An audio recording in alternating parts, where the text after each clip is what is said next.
Hanging baskets are great, especially in small gardens where space is premium. We can get those plants up at height.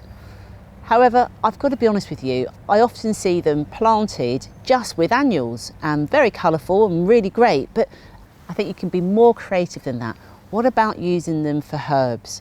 Having those herbs up high, basking in the sun, and what would be better to come out of your kitchen, pick up a few herbs and pop it in your cooking.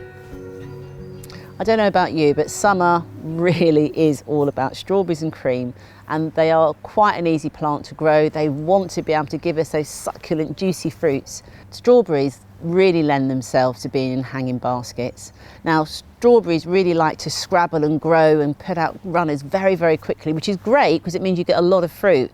When those plants are trailing on the ground, they're the perfect height for slugs and snails to have a munch too. So by lifting them up and putting them in the containers, not only does it stop them getting mildew on some of the leaves from being on the soil, it gives a lot of air, a lot of light, which means a lot of fruit. Hanging baskets can also be used in a slightly shadier position, and they'll be really good for salad crops that don't really like to be in full sun all day. So what I would do is plant in your salad crops. You might even want to have microgreens, which are really, really nutritious. Plant them there. You're also going to keep them away from any of the slugs and snails as well. And it's a great way to bring extra food into the garden, even if it is at height. The good thing about having hanging baskets is that you can have them up high, which is perfect for plants that need to trail, that need to spill out and come out of that growing space. Things like pelargoniums are traditionally seen to just be shrub varieties that can sit in a container, but there are trailing pelargoniums, and they've got normally a smaller leaf, dainty flowers, but that can look really, really elegant against your fence or wall. So I'd give them a go.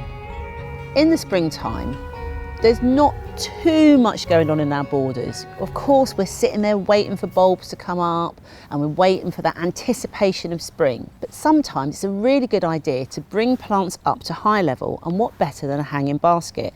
And what better plants at spring than violas and pansies? And then you can get such an array of colours with them, so you can look out of your window and know that there are better days to come. If you enjoyed this video, click like and subscribe to get more great tips from Gardener's World magazine.